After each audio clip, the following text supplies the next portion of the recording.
Let me see. Welcome, AL from New York, Hannah from Montreal, Sivi from Yerushalayim, Aviella from New Jersey. Welcome, Devora from Givat Zev, and Khani from Harnof, Dahlia from New Jersey, Rifki from New York, Elisheva from Baltimore, Honey from Brooklyn, Minna from Jerusalem, Esther from Tom's River, Aliza from Renana, Devori from London. Welcome.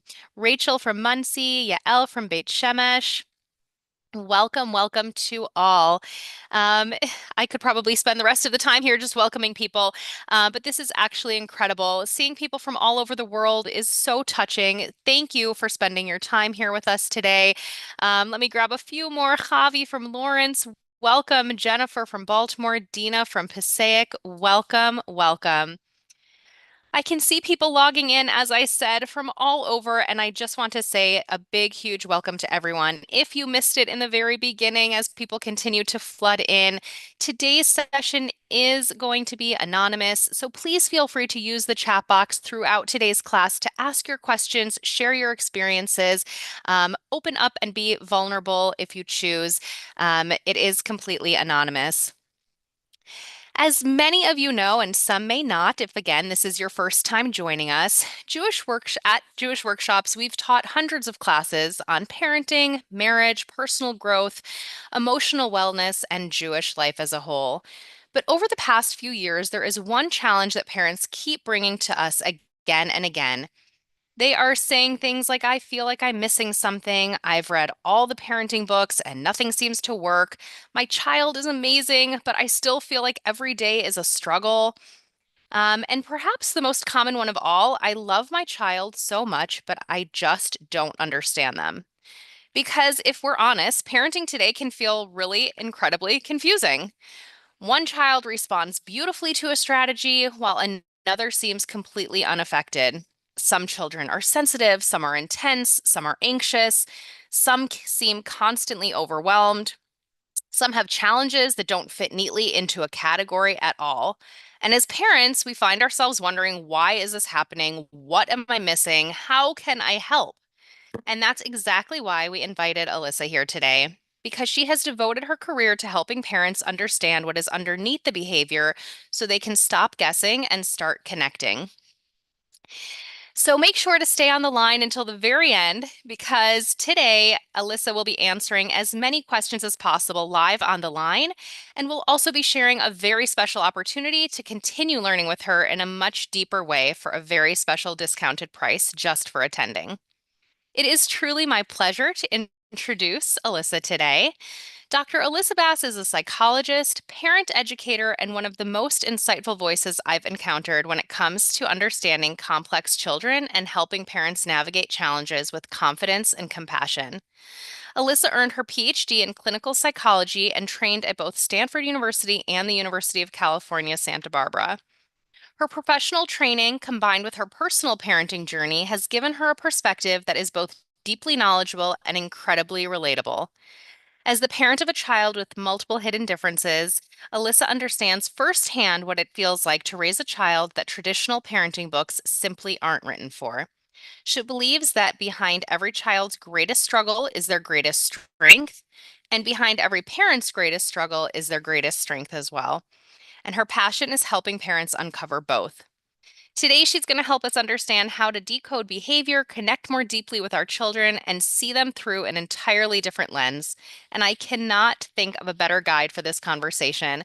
So, Ilyssa, thank you for being here with us today. I am going to hand things right over to you. Hello, I'm just unmuting myself. Okay, let me know in the chat if you can hear me and you can see me. Yes, everyone can. Yes, yes, yes, yes. All right. Thank you so much for having me, Jillian. Thank you guys for showing up, for being curious about what it means to decode your child. I'm gonna get a little personal here for a minute, and then I'm gonna ask you guys a question. So Jillian sort of introduced me by way of my professional development and my motherhood. Um, and really what brought me to this work was much more my motherhood than my professional stuff. I am very touched. Khani from Harnof was with me during this very troubling time in my life. She was a dear neighbor and friend and came to the webinar, and I'm very touched by that. It was really one of the hardest phases of my life because I had this sweet, beautiful little boy who, like every parenting class I took, got me into power struggles with him.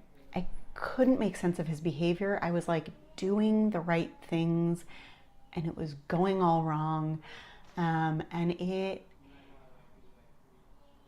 think it was personally and professionally shaking for me. I felt like I was supposed to know. Like I had like multiple degrees in like child development and psychology.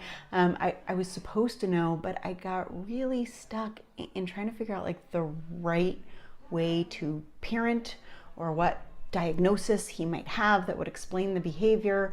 And those sort of rigid ways of looking at things, I could never read enough because I wasn't really reading my child. And at the end of the day, it was really other mommies online who had similar kids who helped me kind of decode my child and start reading him rather than reading diagnostic literature or parenting literature. And so I kind of, through that struggle, went like, if and when I figure this out, I am going to help other people skip through this whole crazy thing we just did.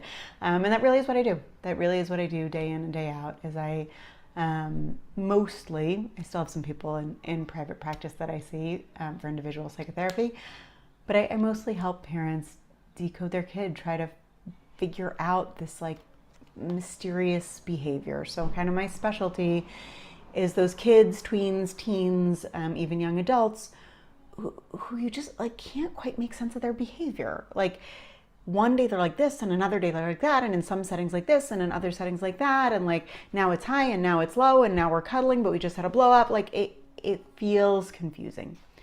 So the personal question that I'm going to ask, and you are totally anonymous, only I and Jillian can see, how many people here have had that feeling of confusion about their kids' behavior? You can just write me, or you can write, me, me, me, me, me, me, me, me, me, me, me. Right. So there are hundreds of people on the line right now, and I want you to know that. It's still going, me, yup, me for the past 20 years. That's what's coming in, right? There are hundreds of people on the line right now who feel like you. We have those kids who just the regular chinuch class is not enough. And I want to help you start to make sense of why that may not be enough and when it may be enough. Because those chinuch classes and those chinuch books, they're not wrong. They just kind of only apply when your child is more or less regulated. And we probably all have high stress children that are getting stress from multiple areas. And so they're always kind of dysregulated or just on that border between regulated and dysregulated. And so any punishment makes them fly off the wall. An incentive, when it's novel, kind of. And when it's novel, not novel. So you are in the right place. I'm going to switch to my PowerPoint here. Give me a sec.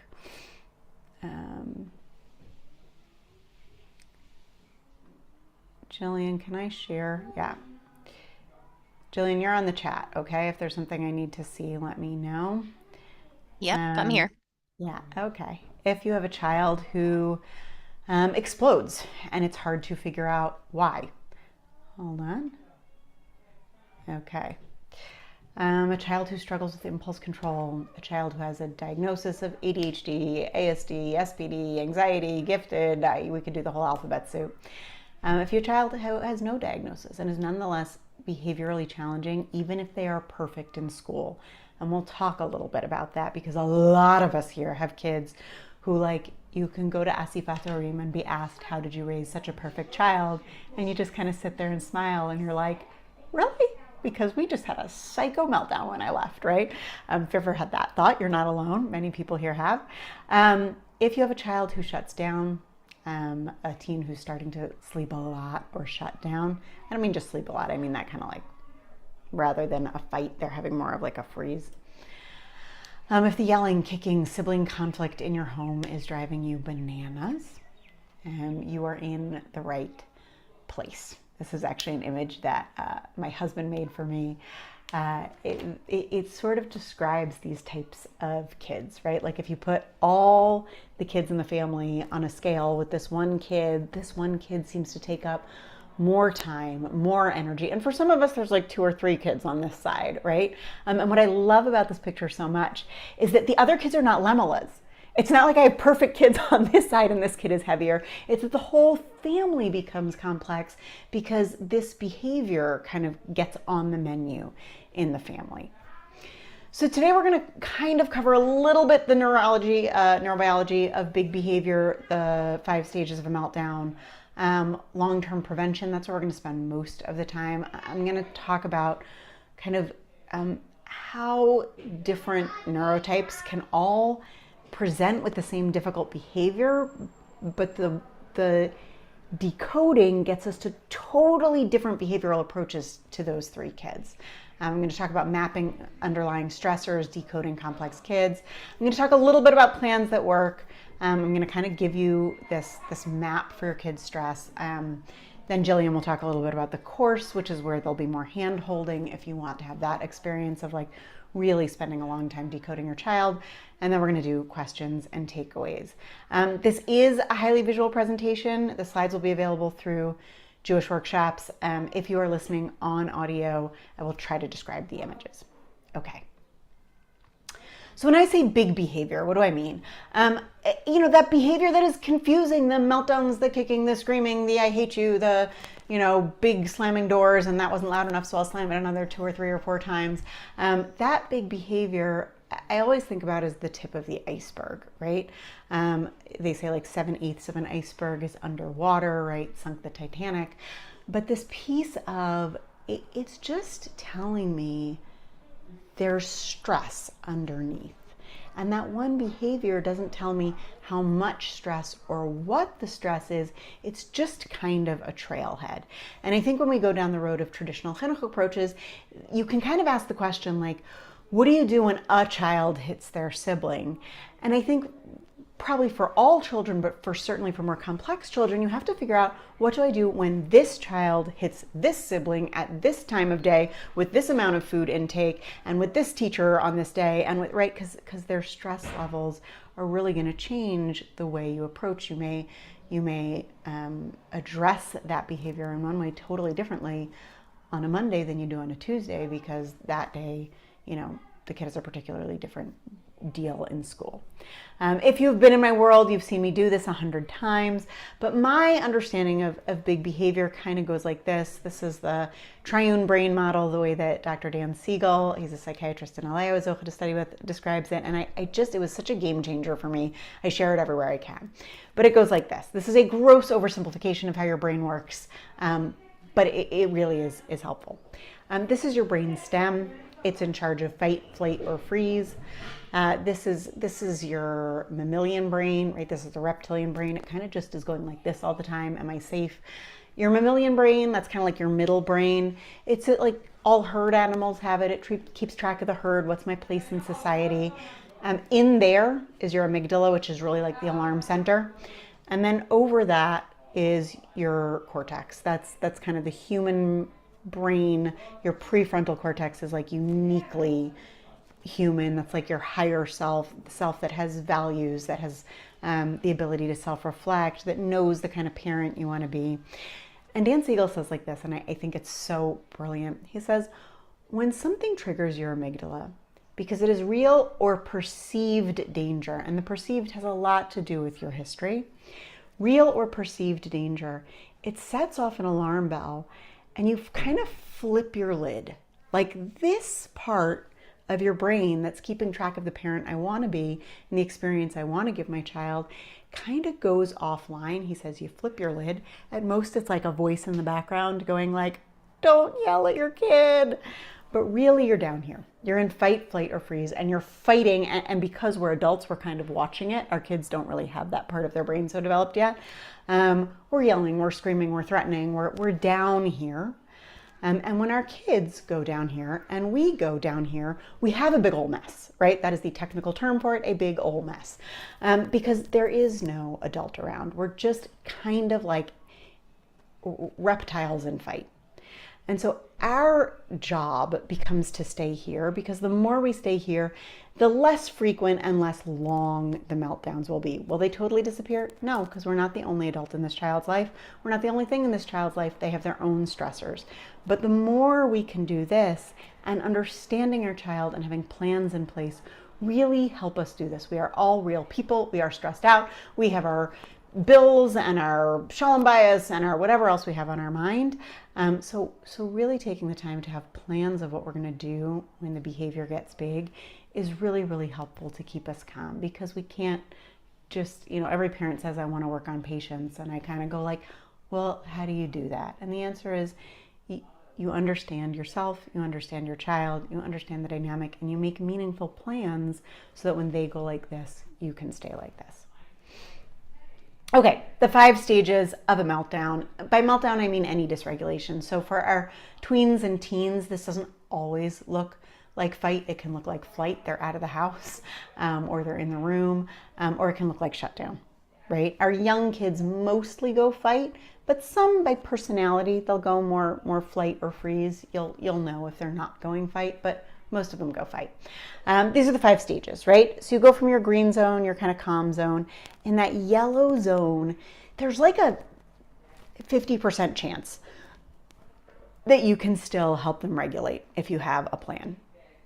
In the orange zone, they're kind of revving up. Some of our kids who are very high stress have a very narrow orange zone. They go from down here to up here, super, super steep. In that area, you can kind of match their energy. There's nothing to eat in this house.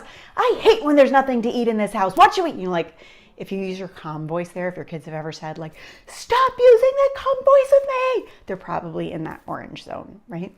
In the red zone on the top, they're gone. If you look at their eyes, it looks a little animal. It's kind of, they're not there, and all you can do is maintain safety until it kind of comes down on its own.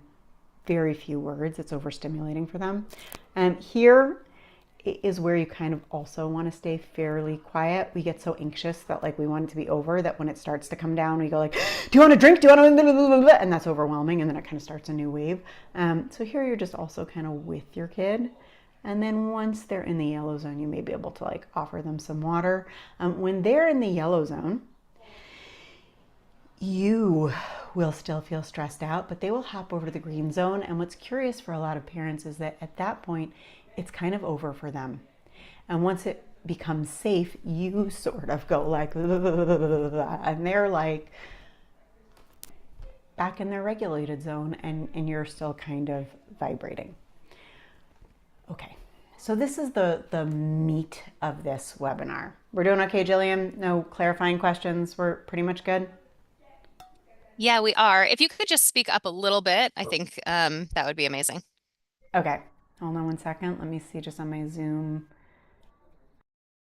If it's using the right microphone. Yeah, it is. Okay. Hold on 1 sec. How do I go back? Here we go. Okay. Hold on 1 second. My computers.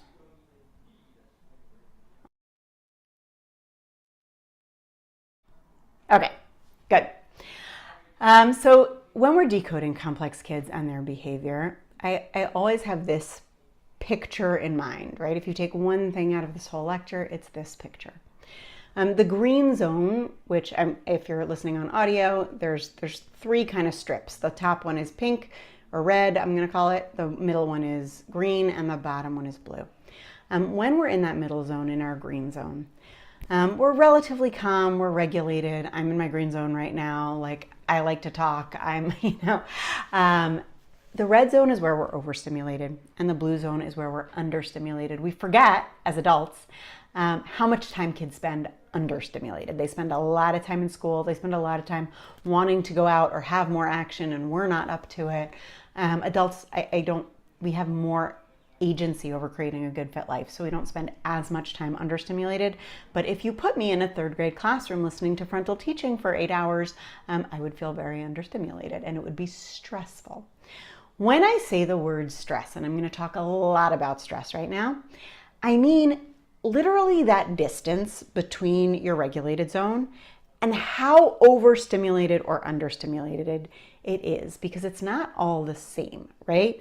Like Rosh Chodesh Adar, I am like at the top of that overstimulated zone. Everywhere I go, there's noise. My kids are sugared up. It is not a fun day for this mommy who gets overstimulated very easily. A lot of loud music, a lot of sugar, a lot of hyper kids. Not my cup of tea. But on an average day around 5 o'clock, I'm overstimulated, but not that same distance. It's not as stressful at 4 o'clock on an afternoon on a Monday as it is 4 o'clock in the afternoon on Rosh Chodesh Adar, right?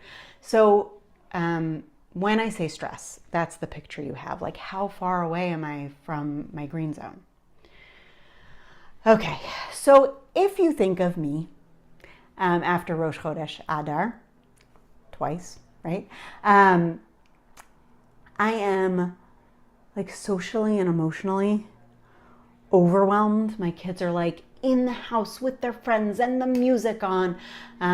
Physically, I'm quite overstimulated because I'm like running after hyperactive kids. Cognitively, totally understimulated, right? I'm a very intellectual person. I like a good intellectual argument or concept, or none of that is happening, right? So if I go, wow, that was an overstimulating day, and I go for a hot bath and I kind of go like, oh, I have to calm down, I may still feel like a little agitated because I have some cognitive need that hasn't really been met. So I might want to call a friend or read a book or do something because that has felt understimulated during the day. If you look at that bottom strip, total stress, right? So I've got my physical stress, my emotional stress, my cognitive stress. I'll talk a little bit at the end about like spiritual or more like selfhood stress, like that frustration of not being able to master something or express yourself in the right way. But for simplicity's sake, I'm just going to stick with physical, social, emotional, and cognitive right now. So that is a very stressful day for me, right? Like I am at almost 100% capacity on stress. If I'm going to have a mommy meltdown, pretty much anything could take it off on that day. And what do I need to get back into that green zone? It's not just going to be like a take a deep breath or go get a cup of cold water, right? Those kind of strategies are not going to be enough because there's so much stress. Those red arrows are like, think about the distance that my nervous system needs to get to really feel settled in my skin again. Okay. So I'm going to talk about 3 kids, and these are all school-age kids, but I will talk a little bit about tweens and teens.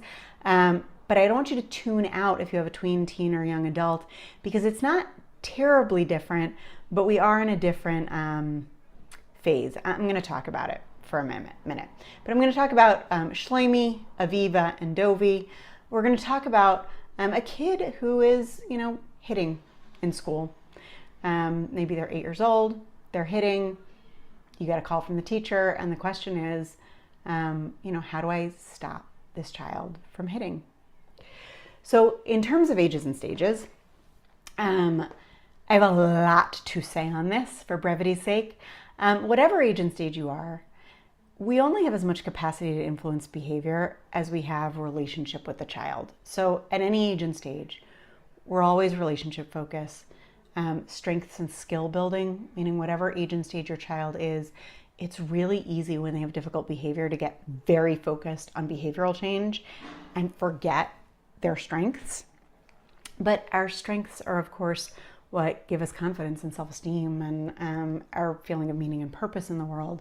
And if you don't support those, you can remediate all the deficits, but there'll be no one left to function in the world.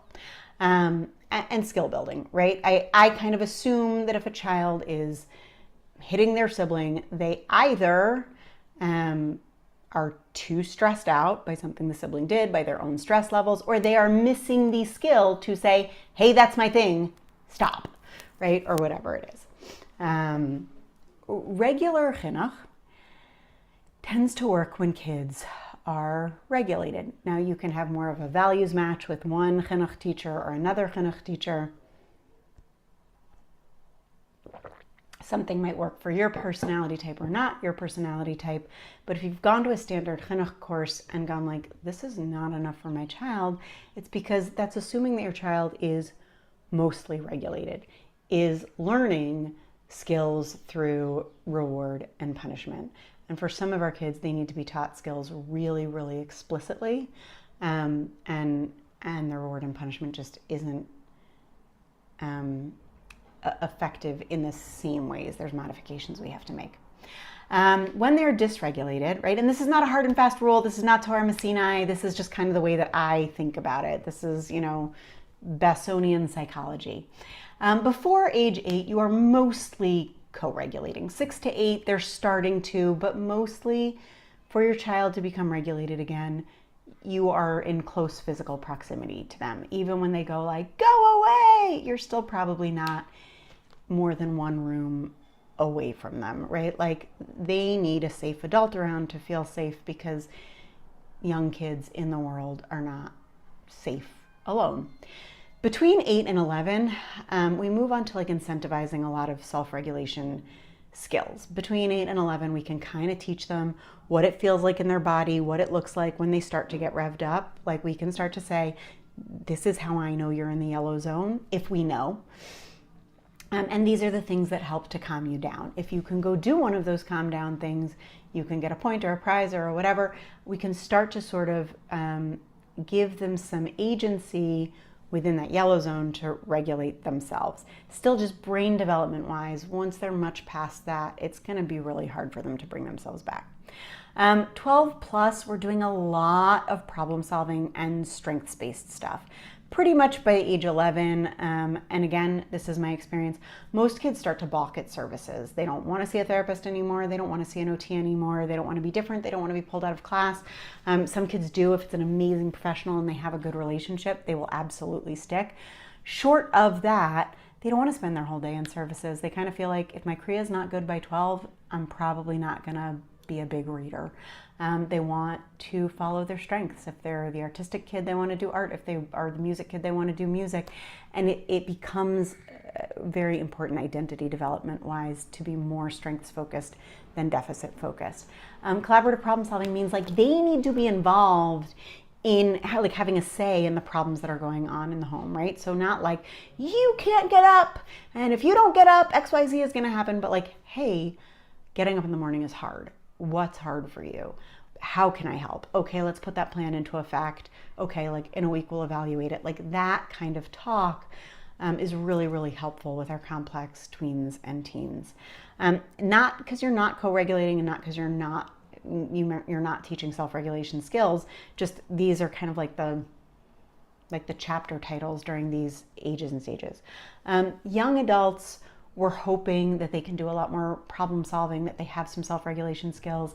This is the time where it's really like self-advocacy. They've kind of outgrown mom and dad, for the most part, calling people in their world that they're having difficulty with. And so as long as we have a good relationship and they have some skills, we're really kind of coaching them through meeting their own needs in the world. Okay, so we're back to our more like 8-year-old example, but we can age and stage this out during Q&A if we need to. Okay, so Shlomi, this is Shlomi. He's a cute kid. He's what I call the TMI brain. It's this neurotype, this type of brain that sees like every single detail. And it's like awesome because the world's a super interesting place, but they overtalk a lot because there's a lot of details and they know a lot about a lot of things. They want you to know a lot about things because they think that what you know and what they know, and it's all like one, and it's so interesting, blah, blah, blah, blah, blah. And it's kind of like they have all of this information and not enough like filing systems. Like I picture their brains like just having like all of this interesting information, but like a super messy room, like very cluttered, more than like a it's more like a pack rat than a messy room, right? Like there's just so much. And so their average school day is often very overstimulated social and emotionally because they're seeing all the details of every social interaction, but they don't exist in categories like, oh, those are the kids I don't want to hang out with and I don't really look at them. And these are the kids who I do hang out with and I get those social norms. It's like I see all of these details and I see all of these details. Physically, they often they're a little, what my mother-in-law calls utsy, like they move, they want to be active. And cognitively, they tend to be very bright because they love information. And so an average school day is socially and emotionally overstimulating, physically and cognitively understimulating. And so every single day, there's a lot of stress. So you can kind of get them a social skills class, or you can work on their friendships, and that can end up back in the green zone. But you go, why don't I have a regulated kid now? Why is my child not calm and coping better and feeling better? And you go, oh, because physically and cognitively, they're still understimulated, right? I brought them to OT. We worked on their sensory issues. Now their body is more in the green zone. Why aren't they calm yet? Because socially, emotionally, and cognitively, they're still not there, right? And some of our kids are physically overstimulated and understimulated every day. So there's so many pieces. And so everything we do can decrease the stress a bit, but they are higher stress people. Like some neshamas feel stressed out in a body, right? And we can't change all of that. We can't accommodate for all of it, but the more we understand, the more we can appropriately accommodate and skill build so that every day isn't this much stress, it's more like this much stress. Okay, so that's Shlomi with his TMI brain. We have Aviva with her all or nothing brain. If you have an Aviva, you know it. This is the brain that's very like super into it, super creative, super big project, or not at all.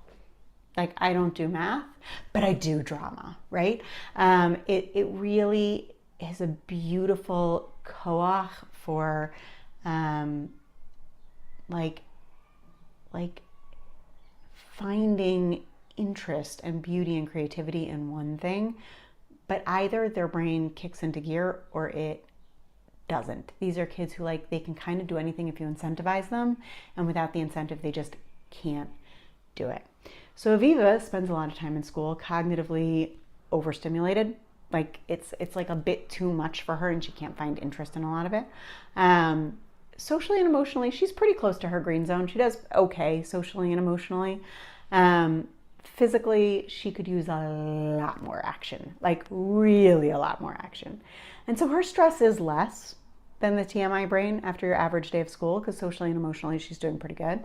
And so she comes home with that much stress.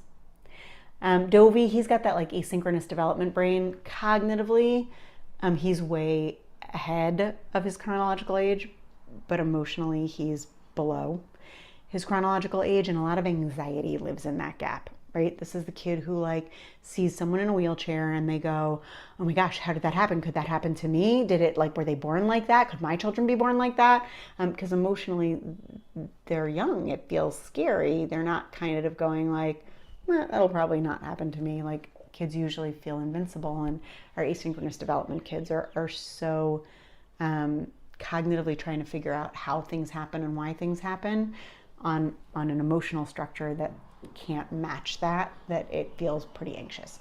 So this child socially and emotionally is very overstimulated. Like that, why do people do what they do? And when people are mean to each other, that's devastating for me.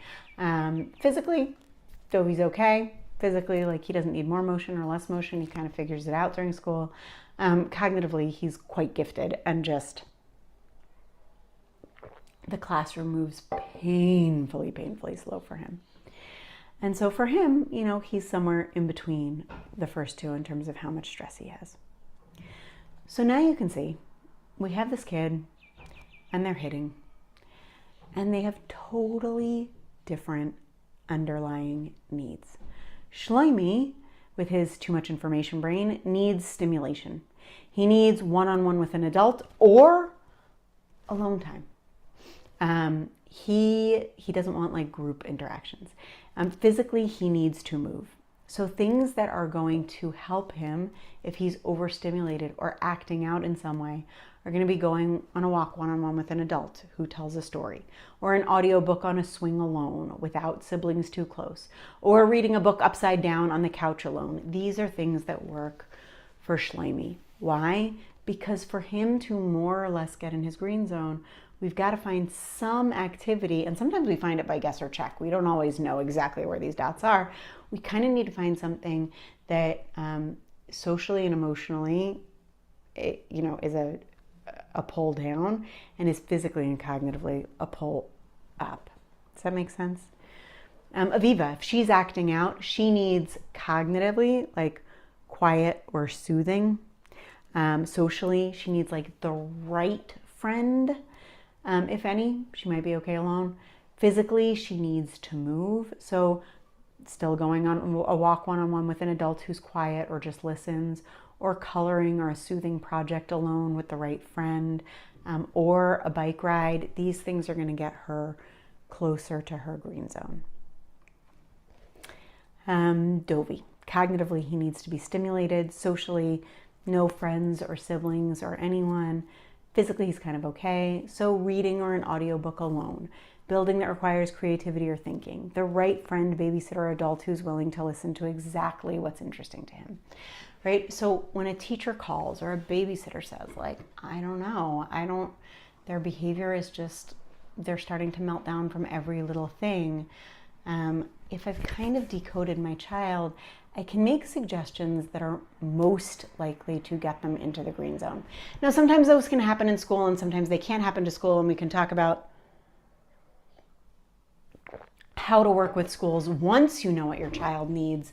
But the more confident you are that this really works for your child, the more reasonable your request is, really, because you can kind of go, okay, within the context of a school, how can we get these needs met? And if the school sees that it really works, and now they have less behavioral issues in the classroom, they're more likely.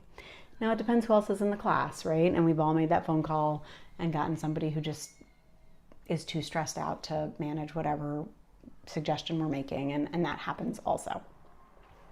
So one behavior, 3 totally different green zone strategies, right? So Shlomi, when his behavior gets big and off the wall, mom's going to try to audiobook on a swing. Aviva is going to go do her best friend in diamond art. Dovi is going to do Lego with an adult. And that's, if I tried the wrong thing with the wrong kid, even though it's a perfectly nice activity and should, on paper, get them calmer, I'm not going to get as much bang for my buck, right? If I'm going to do Lego with my child and set up the other kids so I can sit and do Lego with him, I'm only going to keep doing that if I really see that it's effective, because that's a big energy drain for me. Okay, Jillian, before I move on to the danger of rewards plus consequences plus consistency equals behavior change, how are we doing? Yeah, so we have just a few questions for clarification's sake. Okay. Um, let's see. There were a couple people who were asking, do all kids fit into one of those 3 boxes? No, absolutely not. No, they're examples of neurotypes. No, no, no, no, absolutely not. And what if one child has more than one of those? Like, what if they fit into a few? Then there's just more dots all over the place. That's what I'm saying about complex kids, is that I hear from parents with complex kids all the time, like, we did OT and like nothing changed. And when I push them, they go like, okay, things got a little better, but I wanted it to fix it. And with truly complex kids, there's nothing that fixes it, because there's always a degree of stress. We're looking for things that kind of help regulate them, or helping them manage their stress better so that the behavior is less explosive, shorter in duration, and less intense. Yeah. Okay, next Okay, clarifying great. question. Yeah, the super creative or super interested kids, what about the kids that are super interested in art on Monday, but not on Tuesday? It's on and off all the time. Mm-hmm. So, what I do with a lot of kids like this age is, I happen to love Canva, right? And I'll make like a paper. I'm that kid, by the way. That kind of has like 6 to 8 things on it that help them get into their green zone.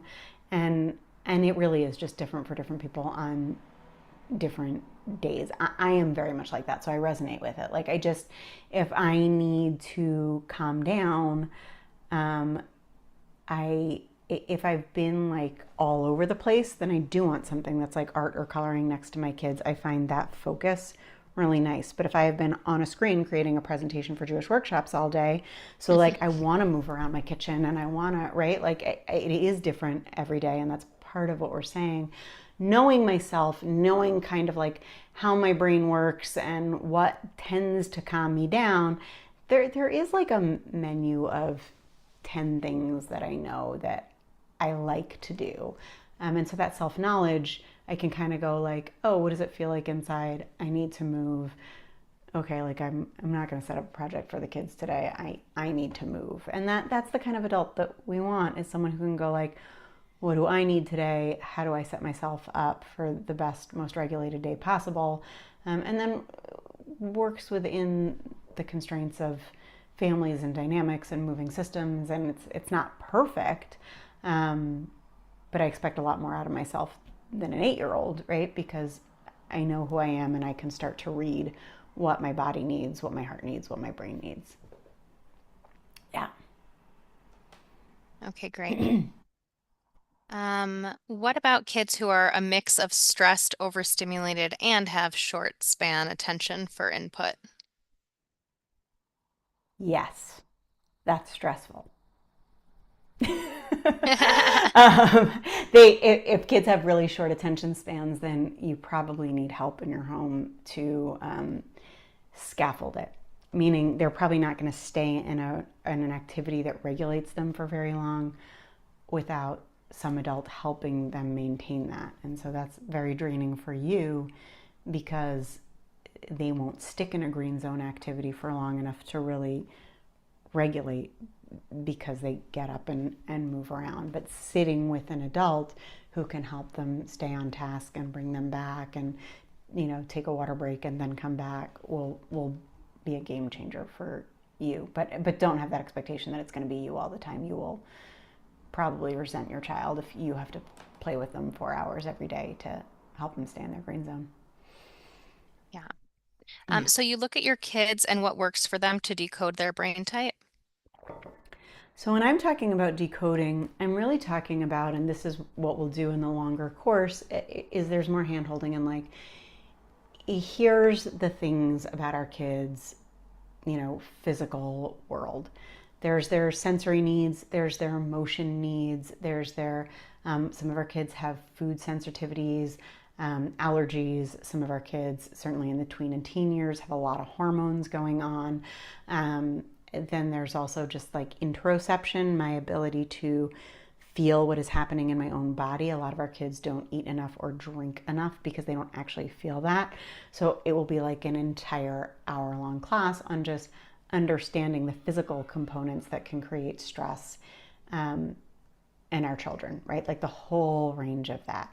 So when I understand physically, like, oh, I have a very food sensitive child, and so like not having enough calories in the body is going to create a tremendous amount of stress.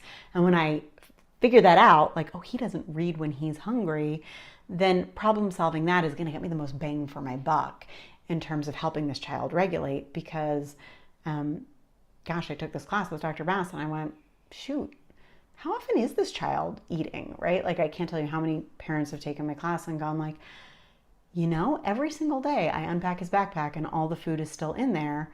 And I know he's hungry, but I wasn't holding how important solving that problem was.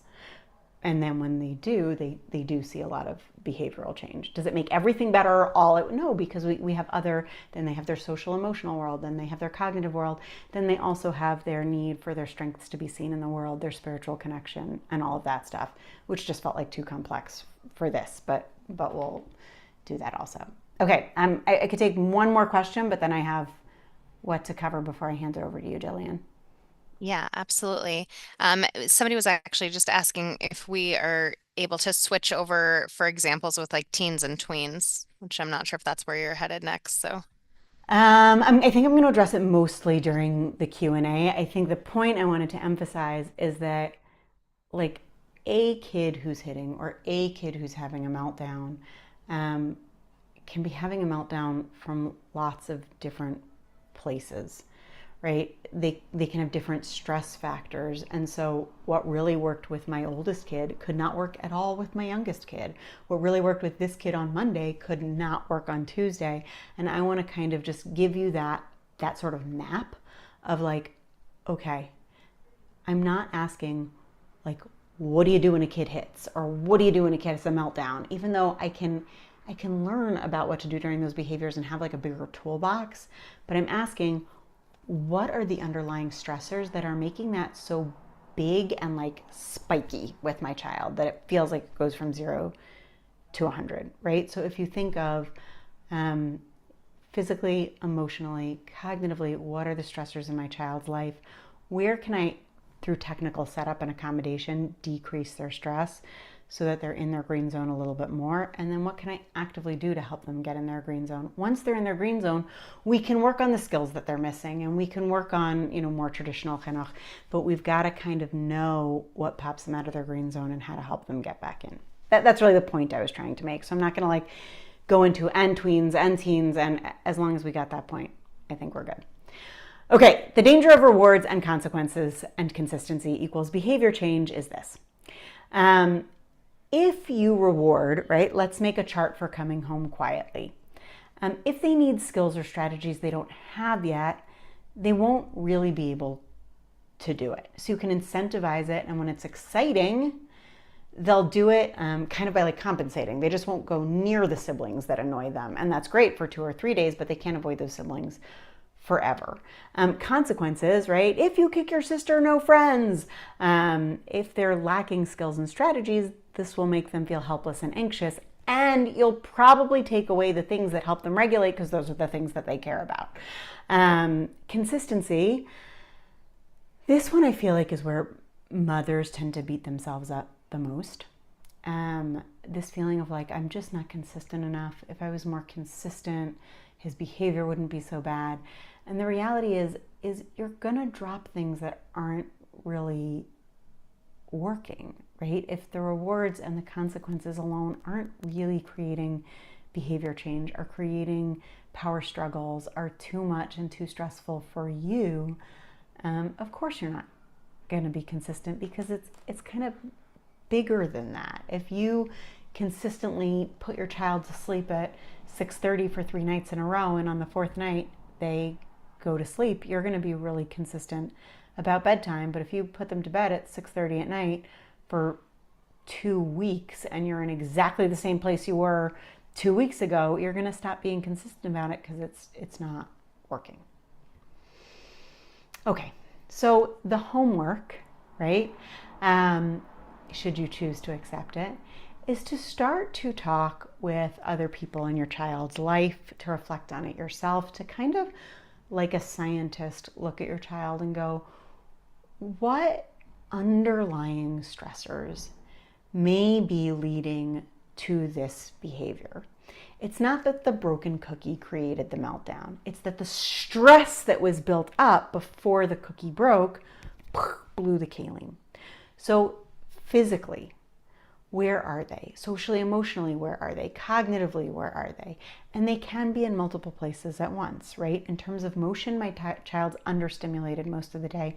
They don't get to move enough in school. But in terms of touch and people bumping them and noise, they're overstimulated. So the physical can have more than one dot, right? Most of us have dots all over the place. But as adults, through the day, we kind of like dip into our green zone a little bit more. When you know your child's profile, the next step, and I can teach a whole course on this, so I'm just sort of dipping our toes in right now, is collaborative and iterative problem solving. Iterative just meaning we go over and over and over. And this is really older than 12 where we want to be focusing with our kids. One problem at a time, you brainstorm solutions to the problem, you pick a solution, you implement it, you evaluate it, and you repeat it with the next problem. With all kids, as they age and stage, they want more agency in how problems get solved. That like top down, do as I say, It doesn't tend to work with this generation. They're just a very independent bunch. They feel the sort of right. We can talk about where that comes from, and we can all have our opinions on it. It's just sort of an is. The more they've had a say in how the problem is getting solved, the more likely they are to implement that plan and actually follow through on it, and the less power struggles there are. But when we brainstorm with them, if we kind of know what their underlying stressors are and what works for them to stay regulated, as we brainstorm with our child, we bring that in. As we help them choose the solution that they want to do, we kind of go, I'm just worried, like, if your sibling kind of gets in the way, your brain's going to like lock into them because you guys love to talk about trains or whatever it is, you do. So we need to, if we're trying to get you through the morning routine, I just think we need a solution that like is going to be physically distant from him, right? So that the more we know about our child, the more effective the problem solving can be. Okay, so we talked about tantrums versus a meltdown. We kind of talked about like a tantrum. A child is mostly here. I didn't talk about tantrums so much. A tantrum is when your child kind of like, they want the lollipop really bad, but they're not here. They're just kind of going like, oh, but if their best friend walked in, they might be like, oh, hey, hi, how are you? This is like, it's much more extreme. It feels like your nervous system feels stressed out by it. We talked a little bit about how behavior is communication, right? It's that tip of the iceberg. It's communicating that there are underlying stressors, and that's what we want to decode. We want to decode the underlying stressors so we can know better, how do I help this child get back in their green zone? As they become tweens, teens, and young adults, we want them to know how to get back in their green zone. And for our young adults, how to set up a life, a good fit life, where they will be in their green zone more than they'll be overstimulated or understimulated. Plans that work are plans that answer those questions, right? Plans that work are plans that take into account what knocks our child out of their regulated zone and what keeps them in it. All plans need revision. I always say, like, there's no failure, there's just data. Plans never work the first time, maybe 1 in 100 times. But that idea of like, hey, we're just gonna get back on the wheel and go like that. But when we talk about decoding our child, and if you're on my email list, I wrote about this a bit this week, it's not just about figuring out our kids so that they can be more regulated. That's great. We all need that in our home. There's too much stress. It's also about sending this really powerful message, which is, you're a good kid. You make sense. If you did that, you must have been stressed out. There must be a reason, because I see your goodness and you make sense. You didn't do it stom. You didn't do it randomly. There was a reason, and we're gonna figure it out. And the more we do it with our kids, the more we do it with ourselves, right? If I exploded at my kids, I can beat myself up for being an awful person, or I can go, whoa, what were the underlying stressors, and what can I do about that so that I'm less tense around my kids? It sends a very powerful message of, you make sense, you are figure-outable, you are worth figuring out, and we are in relationship. I am with you, I am connected to you, I care about you, I love you, and I am walking alongside you in life, figuring you out so that you can live a good life, so that you can fulfill your tafkid in this world. And you're doing that with like a really dedicated parent on your side. Okay? All right. Decoding your child. Jillian, why don't you talk about the course? I'm going to hand it over to you, and I'm going to drink some hot water. Okay? Okay, amazing. Thank you And then so we'll do much. That Q&A. was Yeah, absolutely. There were definitely some more questions that we're going to get to. But one of the questions that is coming in is, how do I learn more about this course? And is this going to help me get my plans in place for my child? And some people are asking for more than one child. So, if you are ready to continue on this journey and this really hit home for you, come back to the chat box and hit now because I can really see so many people in this chat box already, and I'm seeing now, now. Absolutely. Please tell me more.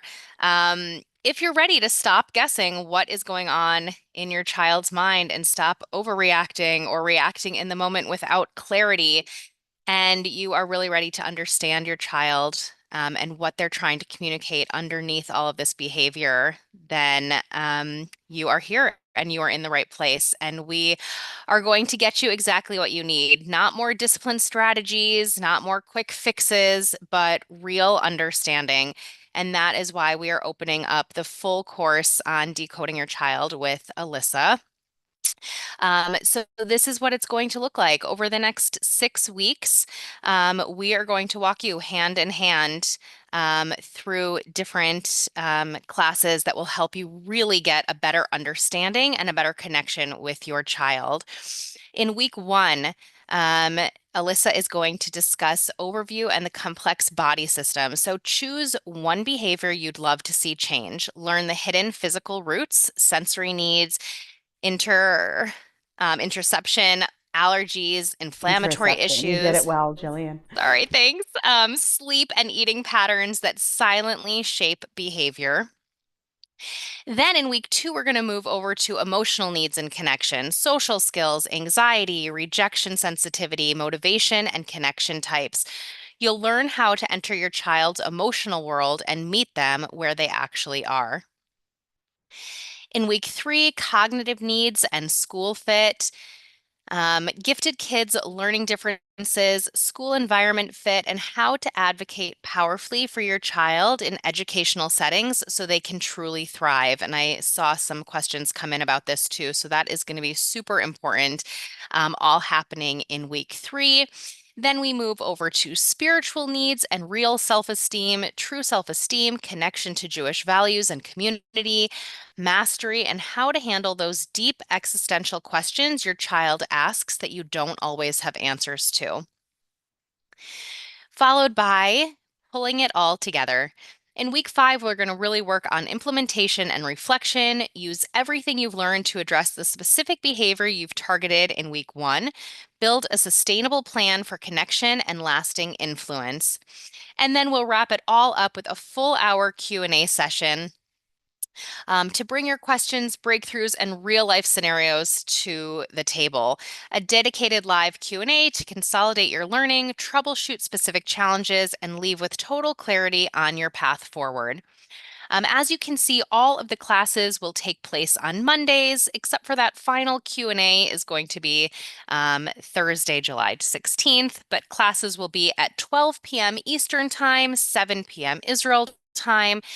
And if you can't make it live, please don't worry. Every session is recorded so you can watch it whenever it works for you and your family. They will be downloadable, and you'll have personal access to your membership area where you can access the recordings at your convenience. I know many people actually attend live and then re-listen to it all, as so many here today have been asking if this class is recorded because they already want to re-listen and take a look at the PowerPoint presentation. So yes, you will, God willing, get a recording tomorrow of today's session. But when you join and you become a member, you will get all of the 6 weeks, and those will be in downloadable format, so you can listen to those at your convenience. Plus, by joining, you will also have the opportunity to get collaborative problem solving in this in-depth pre-recorded class. Ilyssa will break down her approach to collaborative problem solving into clear, practical steps using real life family scenarios. She walks you through how to truly understand what's driving your child's behavior, how to share your own concerns without triggering a meltdown, and how to find solutions that actually work for everyone. And I know, Ilyssa, you just mentioned that that's something you can teach an entire course about, and here it is. So we've got this fantastic session for you as bonus number one. Plus, you'll also get a live collaborative Q&A with Ilyssa and a guest expert, Shauna Schwartz. Shauna Schwartz is an expert on screen time. I also saw a question about that come in earlier. how to use screen time effectively, or can you use screen time effectively to help regulate a child. So that all be addressed in our special additional live Q&A with guest expert Shauna. And finally, you'll have a members only membership forum where you can gain the opportunity to review and discuss key concepts with like-minded individuals in an interactive online community like no other, which again will also allow you to remain anonymous while still seeing other people's questions and putting your own in as well. So all of that combined will really help you be able to focus on not only the behavior at hand, but really, again, understanding the depth of what is going on. Because when a child really feels understood, everything is going to change. So today we are opening enrollment for the full 6-week course, and you can, again, gain a framework, confidence, end to power struggles, and get a full relationship shift. By choosing to become a basic member for just $247, you'll get the full live 6 sessions plus all of the recordings in your personal membership area. Or you become a platinum member where you get all live sessions, all recordings, plus the bonuses, the collaborative problem solving, the members only forum, and that additional live Q&A with Ilyssa and Shauna Schwartz. But as I mentioned in the beginning, we are offering a very special additional discount just for today. People who came live to today's class and are joining right now while we are still here on the line answering questions, you can get the entire package basic for just $197 or platinum for just $297. That discount ends today. So while you're here on the line, please go and pick the package that most fits your needs. There are payment plan options available, and I'm going to ask Hannah, please, who's here with us from Jewish Workshops, to put the link right into your chat box, www.jewishworkshops.com/decode. I have it here on your screen, but if you are again listening over the phone, it is www.jewishworkshops.com/decode, DECODE. And go, please grab your spot now. We do like to keep our attendance as intimate as possible. There will be 100 spots available, and with several hundred people on the line today, over 1,000 people who signed up, who will be getting the recording. I know that these spots are going to go fast, and we want to make sure that you grab yours. And again, because you joined live, please feel free to take advantage of this extra special discount just for today. I'm going to go ahead and put that up back on the screen. Basic just $197, platinum only $297. And when you go to register, you can choose the payment plan that best fits your needs. What I'm going to say is if you're having trouble registering or need help, please come right back to the chat box and put your name and your telephone number here. As I mentioned, Hannah is here on the line with us. Sephora is here on the line with us, both of whom can help you register over the phone if need be or answer any additional questions. But please come back and put your name and number if you have any questions.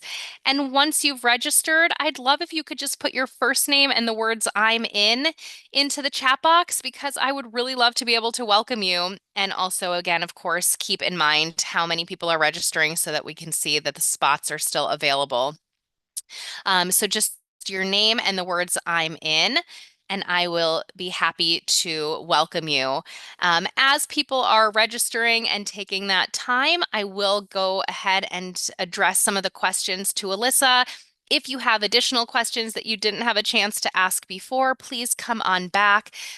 This is actually really important, but Ilyssa, is this fully geared for all ages? So I just wrote down a bunch of these questions.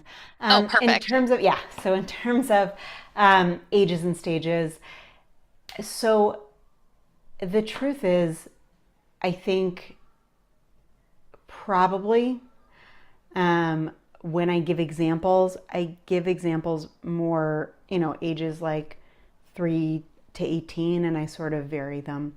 There's always a handful of people who have young adults.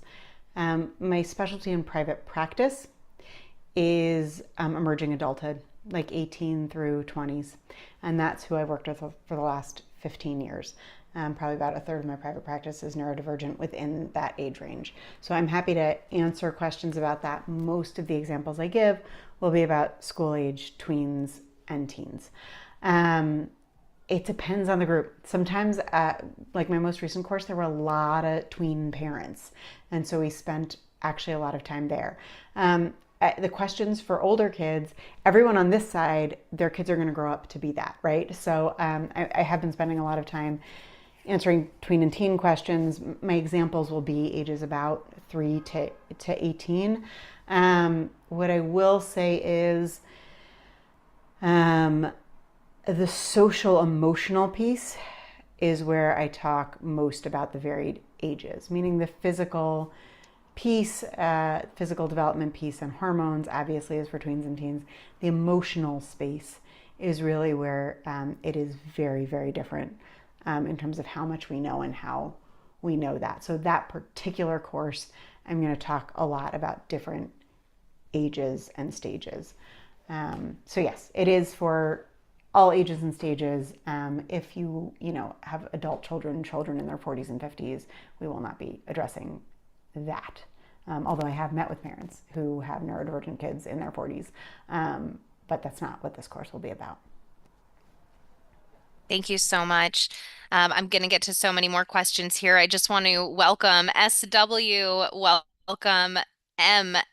MA, welcome. Kayla, welcome. Sorry, there was one more. TH, welcome, welcome to all. Please, again, just come on back and let me know when you're in. It's so wonderful to have all of you. Very exciting to start off with everyone who is ready to join. I also see some numbers coming in. Again, if you have questions or need help registering, please just put your name and telephone number right here into the chat box as we continue to answer more questions. Someone asked, how long do we have access to the material?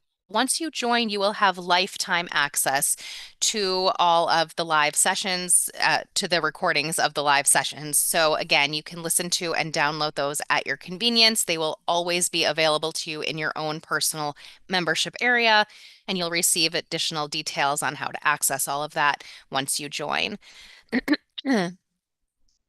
Um, Let me get to some of these other questions. I know you wrote some down, Ilyssa. Are there ones that are specifically that you want to address first, and then I'll get to the rest? Yeah. How long is each session? We're going to meet for an hour. Questions will more or less be on the forum. We'll probably have 15 to 20 minutes of questions per time. I think more than like a half hour, 40 minutes of content is too much. I happen to be very good at like sort of systematizing content. So I'm very conscious that you all have behaviorally challenging kids and not to give you too much at once. But I also want you to feel like you got the real meat and potatoes out of this and you are leaving feeling like, oh, I know so much more about my child, and that helps me make much more educated guesses in the moment that make our behavior more manageable. So the sessions will be about an hour, maybe 40, 20, and I tend to answer questions that are like a good example for the rest of people. Someone else asked, is this good for kids with mood disorders? Yes, absolutely. All the diagnoses. There is no diagnosis that explains a human. That's one aspect of the stress, is that there are ways that I can't regulate that, or that my brain doesn't do what other people's brains do. But how do I learn to get better in those areas? I have to be regulated to then pick up those skills. So all diagnoses are welcome. PANDAS included, the neuroinflammatory diseases, because we're talking about kids who are high stress and understanding where the stress comes from, and then how that educates and informs our decisions. If I have more than one complex child, can I join? Yes, but you have to join twice. No, I'm kidding. Of course you can. None of us have just one complex child. Complex children make complex families. The first class is Monday, this Monday, so there's not a lot of decision-making time, but it's a very reasonable price. That is the cost, the platinum cost, that is the cost of one private consult with me. And I do private consults, but I would do it after a course, because otherwise you're going to spend a whole lot of time hearing stuff you could have heard for much cheaper in a course. Is it webinar style or interactive? So the question part will be interactive. The frontal teaching will mostly be frontal teaching. Like I always take clarifying questions, but I want to give people a lot in a short amount of time, so I'm not going to derail. Then the others were content questions. So any other? Okay, perfect. Yeah, there are some questions. It's actually one question on one hand and one on the other. How do we get our kids to, or how do we help our kids calm down in school when we're not around, especially kids five below? The teachers don't want to deal with it, especially when they have a large class. And then on the other hand, we had, what if my kid is perfect at school and only melts down when I'm around? So if we could address both sides, that would be perfect. Okay, I'm going to go there, but there's two questions about the class that I want to answer. But Hmm. you're just going to jog my memory in a second. One is you've taken other classes with me. Will this be different information? This is like double clicking on, like if you've taken deep dive. So week 3 is about exploring what's going on for your child, right? So this concept, this picture you've seen before. This is really a lot more hand holding through the Q&A and through the forum on like really spending the entire course just going like, okay, this week we're all looking at what may be agitating or stressing our child out on a physical level. Like rather than 1 or 1.5 hours on decoding your child, which is what I just gave you, it is an entire hour on just physically trying to figure things out, right? And like, what does a neuroinflammatory disease look like? And what does, like, those kinds of questions. So it's really double clicking on something that is a component in all of my courses, because obviously understanding our child is at the core of everything I do. But this is, yeah, I think I'm just keep saying double clicking. It's like that. It's really saying, okay, I want to understand my child's underlying stressors, and I'm going to spend the first chunk of my summer doing that so that we set ourselves up for success next year. The other question was that was about the actual course. Other than 6 classes, what are the other classes or sessions offered? So I just want to like plug Shauna Schwartz a little bit. I did a whole summit on technology choices for our kids, because there is no talking parenting in this day and age without talking screen time choices. Even if you think you've made your screen time choices, believe me, it's all going to change, because it's changing so fast in every, you send to the school where there's no technology, except when there is technology. It's all changing so fast, and we need to have all of the information. Even if we have totally technology free homes, we just need to have the information for if and when it hits us. And Shauna just moved to Eretz Israel, but she was living in Silicon Valley. Her husband works for, I think, Google. She just like knows technology inside and out, and has made some very strong choices for her family, and has had to pivot in those choices, even knowing everything she knows. And she just is, she's phenomenal. She knows all the brain research. She's super practical. She's not like shaming about whatever your choices are, but you're going to get a whole lot of very important information, because we have to know how to talk about this stuff with our kids, and we have to know some stuff because they know some stuff. Okay, now I think I can answer school. Kids under 5, school. You can't make teachers do anything, right? So a lot of us, another question that was there is like, why does my kid hold it together in school and then lose it at home? And the question, like right under that question, is like, could it just be that I'm a bad mom and that's why they're fine in school? No, all complex kids meltdown more at home than at school are ones who have more like self-restraint, hold it in, they call it masking. They can do it for a certain number of hours, and then wherever it feels safest to them is where they will freak out and meltdown. So Mazel Tov, they freak out the most with you because you feel the safest, right? Why does my child freak out more with mom than with dad? Usually the same answer. When they are really having a hard time at school. So, and the teacher just kind of says like, I can't do all the things. So it's a sit down conversation with a lot of appreciation and maybe a gift. And I'm like, okay, this is what I understand about my child. Given what I understand, like what's practical in school? Teachers need to be appreciated. They are putting up with a lot. And we need to sort of work within the constraints of what is practical in the classroom. In a certain percentage of cases, kids can't stay in school for a whole day, or they need to be pulled out, even if they're gifted. And that's always a fight, right? My child doesn't need resource room. They're gifted. Okay, they need to be pulled out because they're gifted sometimes, just for the break and to have some time in the day when their brain is moving at their pace. They also need to be integrated into the classroom. We can't only pull them out. It's all very complex.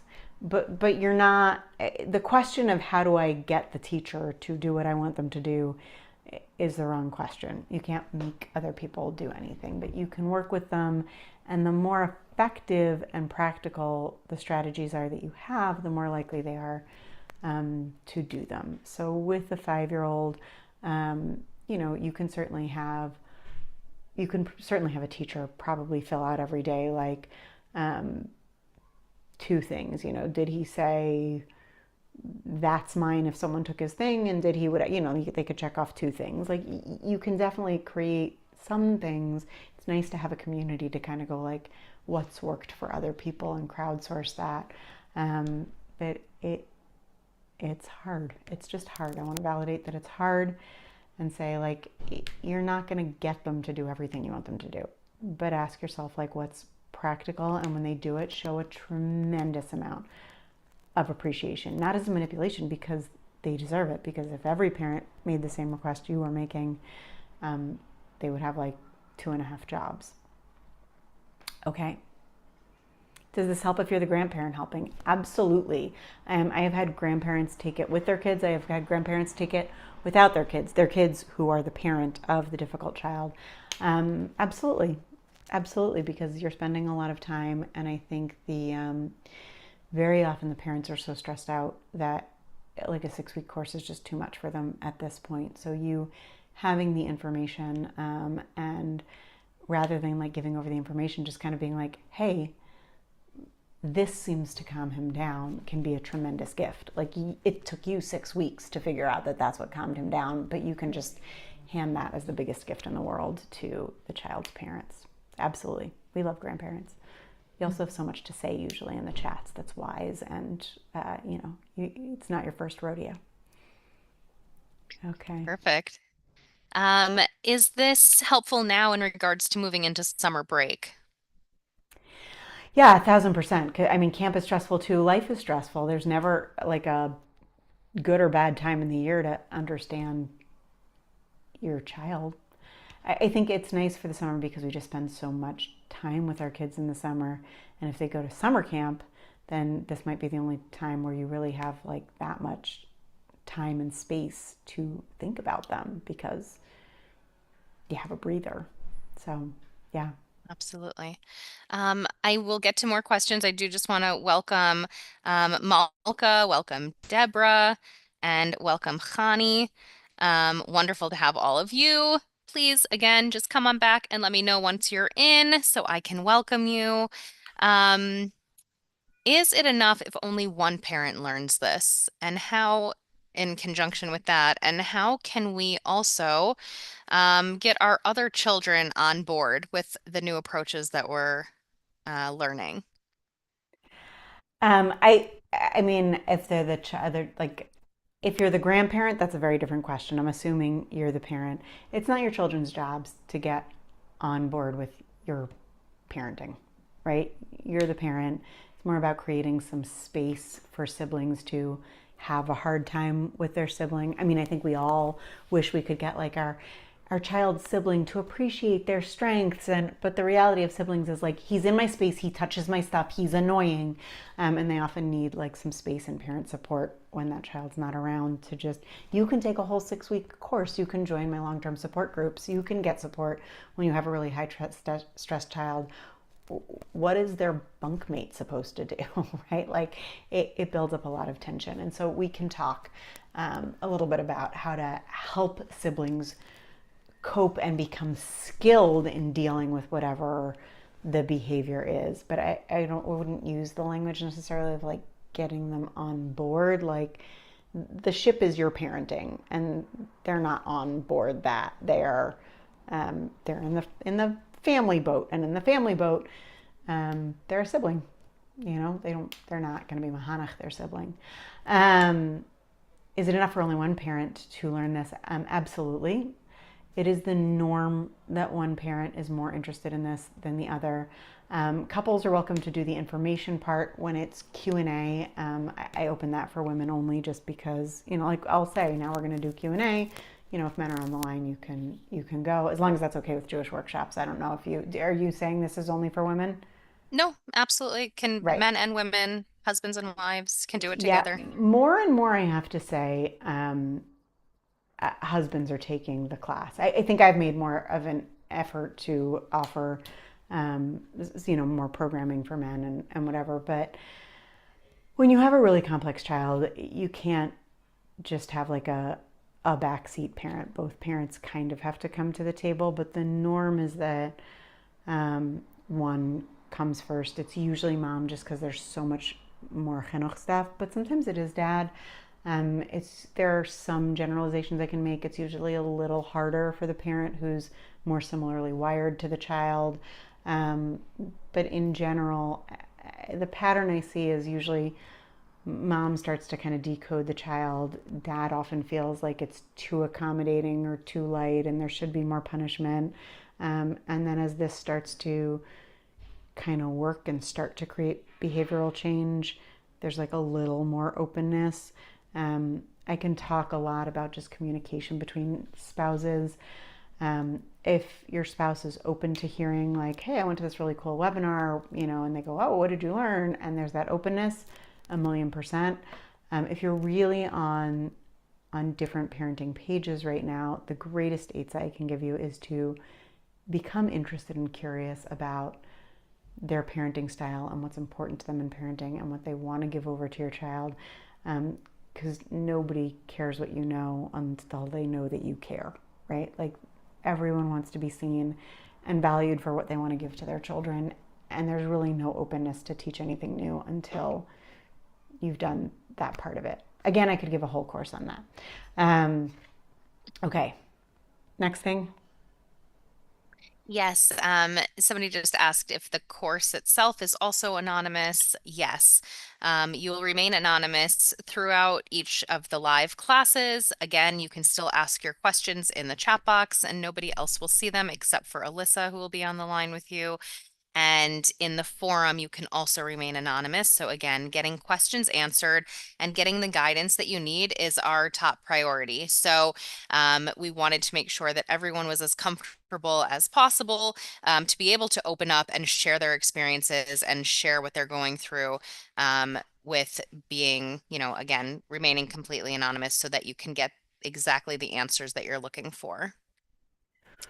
Um, there was There's another another question. Yeah. question, yeah, about what does co-regulation mean? I'm not sure I defined that, but when you think of like a very young child, right? Like your 3 year old, 2, 3 year old, you know, they fall down, they're hysterical, and you just like pick them up and put them on your stress, and you go, oi, oi, oi, oi, oi, oi, you fell. Ouch. Oi, now you're okay, and it hurts. Oi, you know, like until their breathing settles and they calm down. You just kind of like ride the wave with them.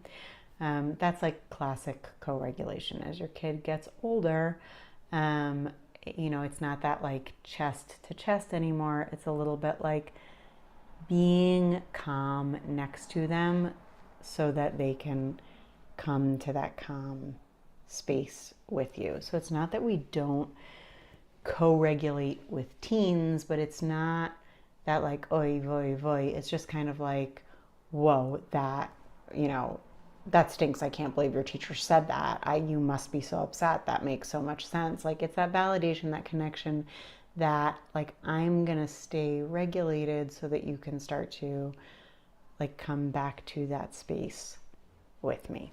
That's co-regulation on one foot. Thank you.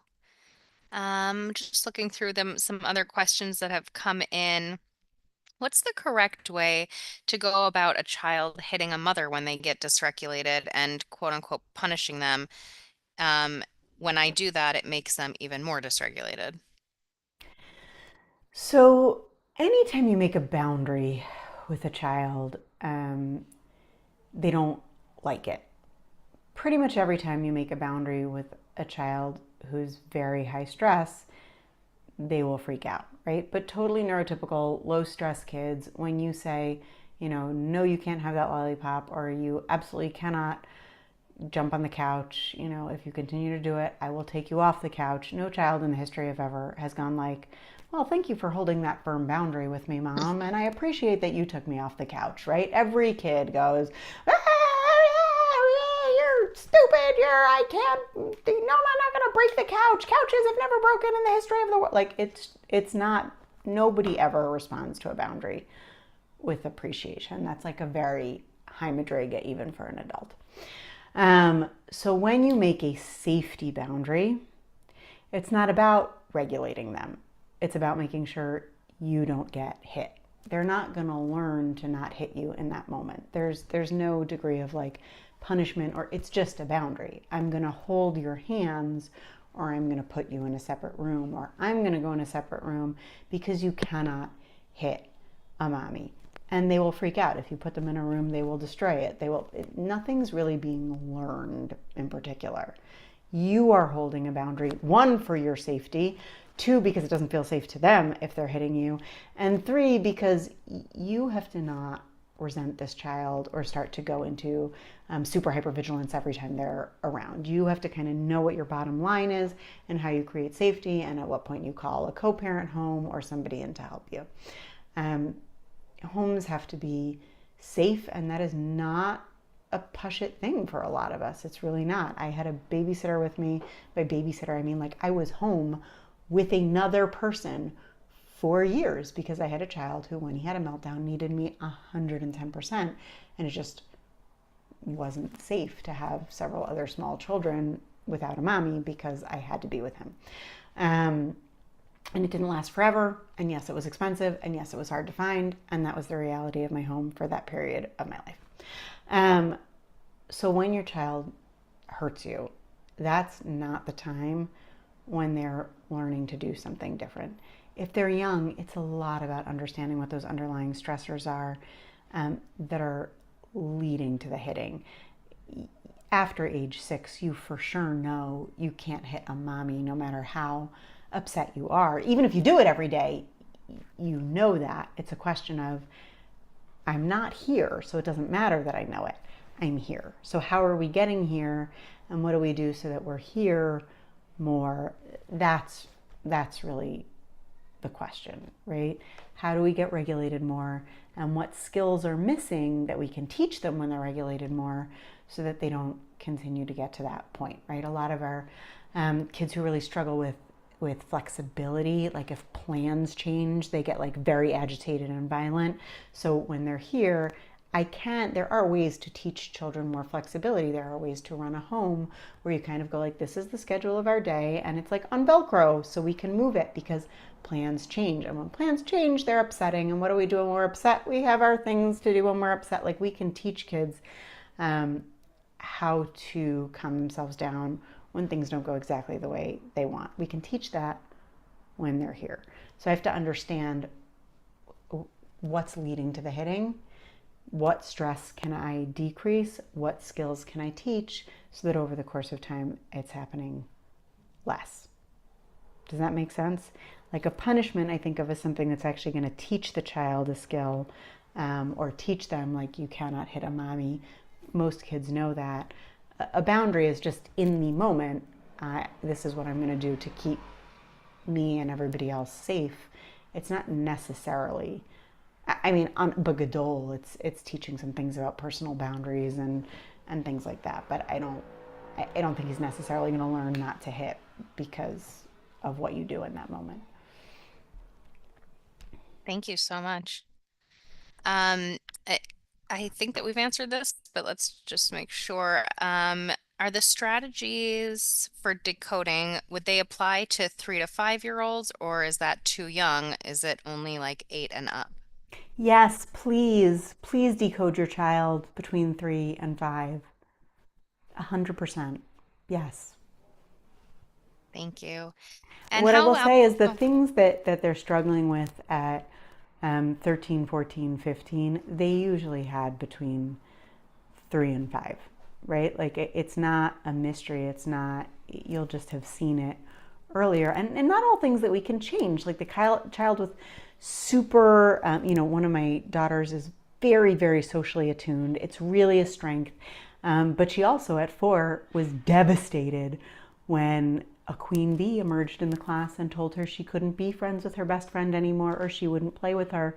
That was devastating, right? The same things that, like, in tweenhood are also tearing her apart, right? Like it's a social understanding of her and a massive stressor in her life that is, it's also her strength. She has a beautiful, very sensitive heart, and making sense of like why people would be mean is very confusing for her. But it's because it's always been that way. Like it's an ongoing conversation. It's something she knows about herself. She has some tools and language about it, and knows that days where school went that way are days that she doesn't go to a friend's house after school. She comes home and goes, it was one of those days in school, and goes and does her own thing because she kind of knows how to get herself in the green zone. Had we not seen it so clearly, and this was crystal clear, this wasn't like because I'm an expert at decoding kids, like her teacher said it at Asifatorim, like she's really sensitive to the social dynamics in class.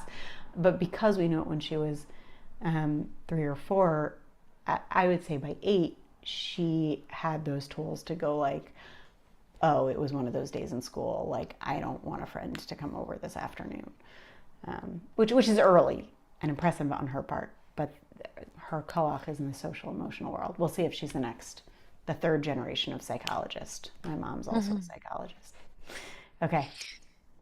Um, does this also help with not complex kids? Yes, always. By our complex kids, it's not optional because they spend more time out of their green zone. But for all people, it's not even just for kids, right? We can decode our parents, we can decode our spouses, we can decode ourselves. Kind of that bigger message of human beings make sense. People don't do things randomly. We may not be able to see what's under the tip of that iceberg, but the more we practice looking at people that way, the more we build our compassion. When we build our compassion, that's the real way to work on sablanut. If I see other people as real humans with underlying stressors, and I may or may not know what they are, I can have true compassion, and then I can leave a little more space for them. Um, so yeah, it totally works for every time I run a course. People go like, "This was amazing for my complex kid," but it also really changed the way that I'm parenting other kids, and sometimes the way I see people in general. Fantastic.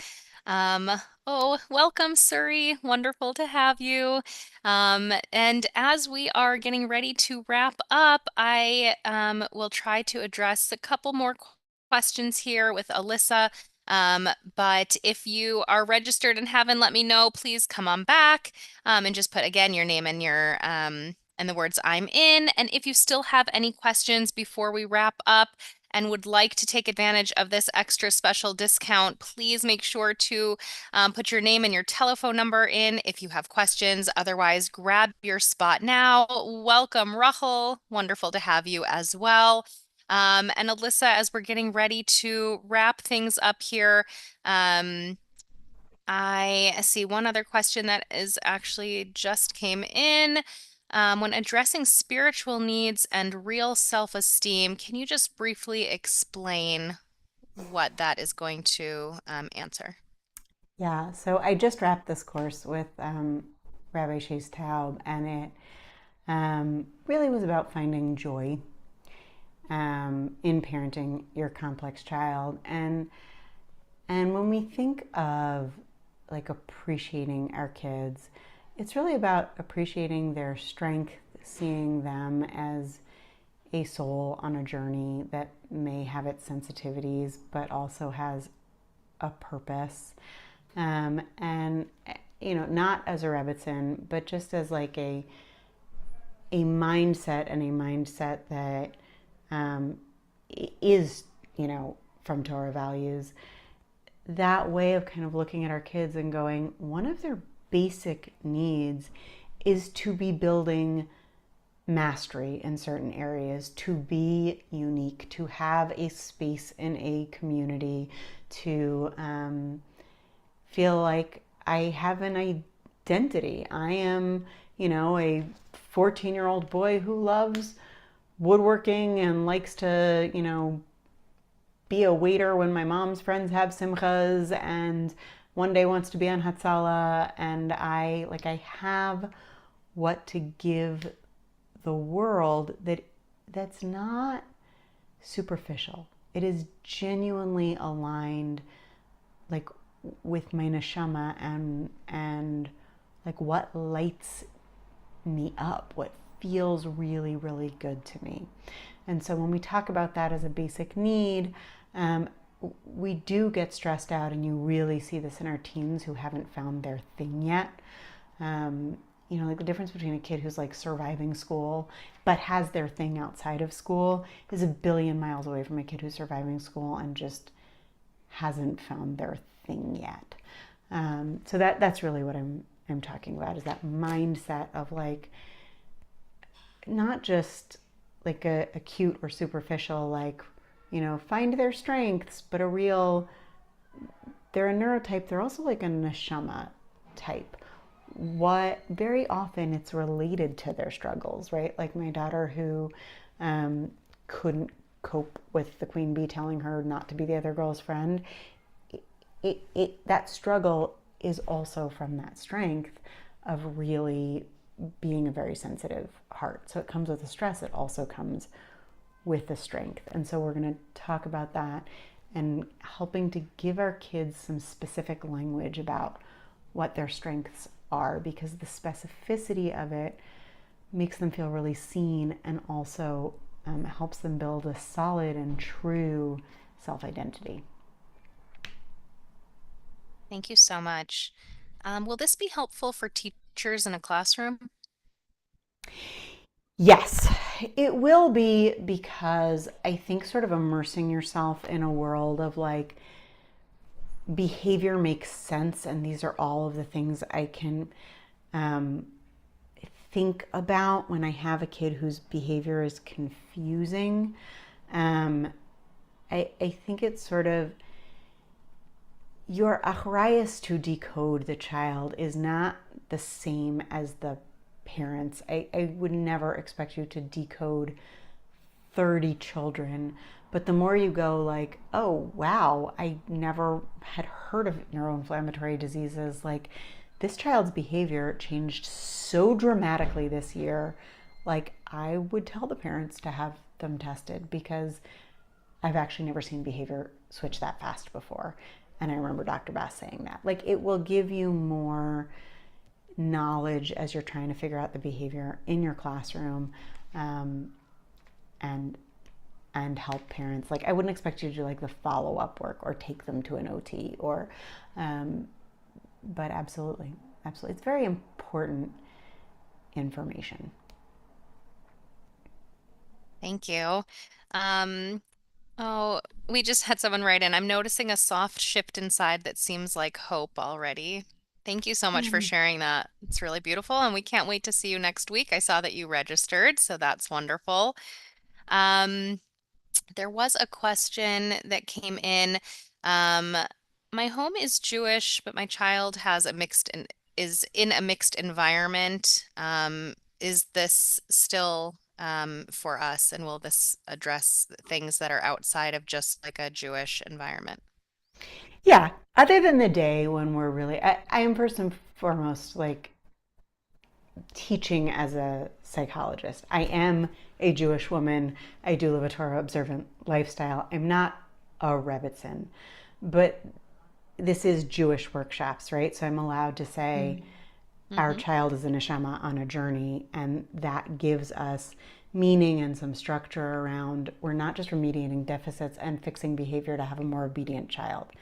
That's not the framework that we're working in. We're working in like a soul was entrusted to me, and I I want to understand what's going on with this child better so that I can help them fulfill their purpose in the world. Like that makes it all more meaningful, right? And like man's search for meaning, that is in psychology, that the more you are connected to your meaning, the more energy you have to move towards your goals. So it's not outside of psychology, but the many of the mindsets I talk about will assume that you have a Jewish identity. You can space out during that. If they're not your value base, it will be mostly psychology. But the nice thing about teaching for Jewish workshops is I don't have to be only a psychologist, right? If your child is in a mixed environment, whatever child environment your child is in, this is more about your parenting and understanding them and their needs. And even some very Haredi clients I have their kids in public schools because, in their small Jewish community, the regular school couldn't accommodate what their child really needed. So you will not be the only person with your child outside of like a strictly Jewish school or environment or setting. So you can absolutely take the course. And Amazing. Thank you I so am Balas Tshuva also. So like I went to public school. Like that's not, um, you know, that's part of my story as well. Um, fantastic. I think we've Someone's got asking time if for just, you yeah. can give a learning certificate for the hours of the course, and possibly for attendance today. That's very like individual to your state and certification and all of those things. The answer is probably not, but you can work that out with Jewish workshops. Thank you. I think as we're wrapping up here, I do want to just give you a few minutes, Alyssa, to kind of bring it all home for everyone. Thank God we still have so many people here on the line with us and many people who will be listening to the recording. So I see, over the last 40 minutes or so with the questions that are coming in, there are so many parents who are really, really interested and really ready to make this shift and make this change. And just from the specific questions that are coming in, my child is, 5, my child is 18. We're coming from this environment. We have this background. This one is complex. This one is not as complex. I have a more sensitive. There are so many specifications, and there are so many people who obviously are having these challenges and coming from very different places. But if you could kind of help wrap it up to help us understand, no matter, I guess, where we're coming from or how old our child is or the background or the place, we're all heading in that same direction because we all have that same common goal. So, for anyone who's still here who is maybe on the fence, or is this the right place for me, or is this going to help more than the books that I've read in the past? I'm going to go ahead and just kind of turn that back to you to address that. Um, so I think whenever I launch a course, um, the majority of the questions I get in my email inbox are, I'm a single mom. Does this apply for me? This child is, you know, not so complex, but the other parenting books don't work. Is this for me?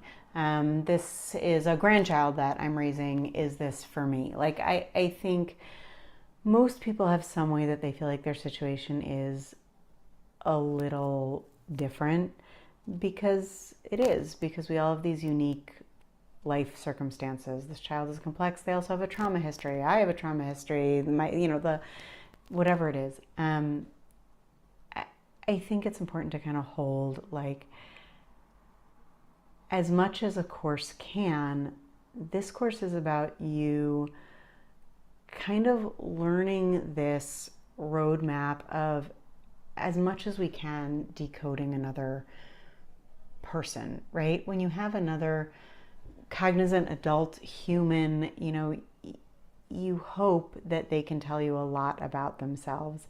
And still, when you live with someone, when you're in a family situation, there's a lot of like theory of mind, trying to figure out how other people work, what makes them tick, what stresses them out, why it stresses them out, what you can do to help them be less stressed, how much of that is your responsibility, and how much do you let them struggle. Like these are the core interpersonal um, questions that we have in familyhood. So, whatever your unique family looks like, if the human beings that you interact with have a physical body, an emotional world, a cognitive world, and spiritual and self actualization needs, then you will get something out of this course, right? You will get something out of it for yourself because dedicating the time to going, gosh, I never knew there were so many physical needs. I kind of knew about the five senses, but like in a whole 40 minutes of talking, the one thing that piqued my interest and felt like, gosh, I never thought about it, but that would explain so much is this, right? And so these little like collecting the puzzle pieces, but in collecting the puzzle pieces, you're going to get this sort of experience of people make sense. My child's behavior is not random. It's not about the cookie. It's not about the saying no to the going to the beach with the friends. It's about the stress that's building up. And the more I understand the underlying stress, the more the other person feels seen and connected to me. And at the end of the day, we all want to feel connected to our children. We all want to feel like we enjoy our children. We all want to feel like our daily life is not just about controlling behavior. So this will absolutely help with the behavior, but the goal is really that connection and that feeling of having more patience for our child because we have more compassion, because we understand their underlying stress. Okay. Fantastic. Thank you so much. Thank you to everyone who joined us from all over the world. It meant a lot to us to have you here and to spend your time taking this first step was already so important to, I know, to you and your families. So thank you for being here. Thank you, Ilyssa, for spending your time here with us. This was truly eye-opening, already starting to make people feel things differently, give hope, which is the best first step. And I am going to leave the webinar open for just a couple minutes. You won't see or hear anything. But if you still have any questions or need help registering, just come on back and put your name and your telephone number right into the chat box so that we can make sure we are able to contact you and help you get this extra discount just for today. Remember, prices are just 197 for basic, 297 for platinum, and that is today only.